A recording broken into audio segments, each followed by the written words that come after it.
ও আলুগুলা বেশ বড় হয়েছি মিষ্টি পড়ে পড়ে। কি করছে খালে দুজন? খাবার খেতে।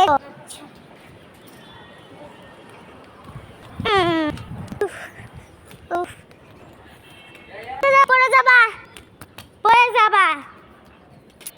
কি দিয়ে ভাত বা? আমি চিকেন খাবো। চিকেন? তুমি? আমি শাক দিয়ে। শাক? আজকে তো শাক রান্না হয়নি। তাহলে কি? চিকেন। তাহলে ভাত খাবো।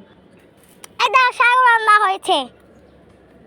শাক ধরো তোমার ভাত, চিকেন ধরো তোমার ভাত, ধরো তোমার ভাত, এটা পানি। আমি চারটা গেলাম। মামা খাস নি? এত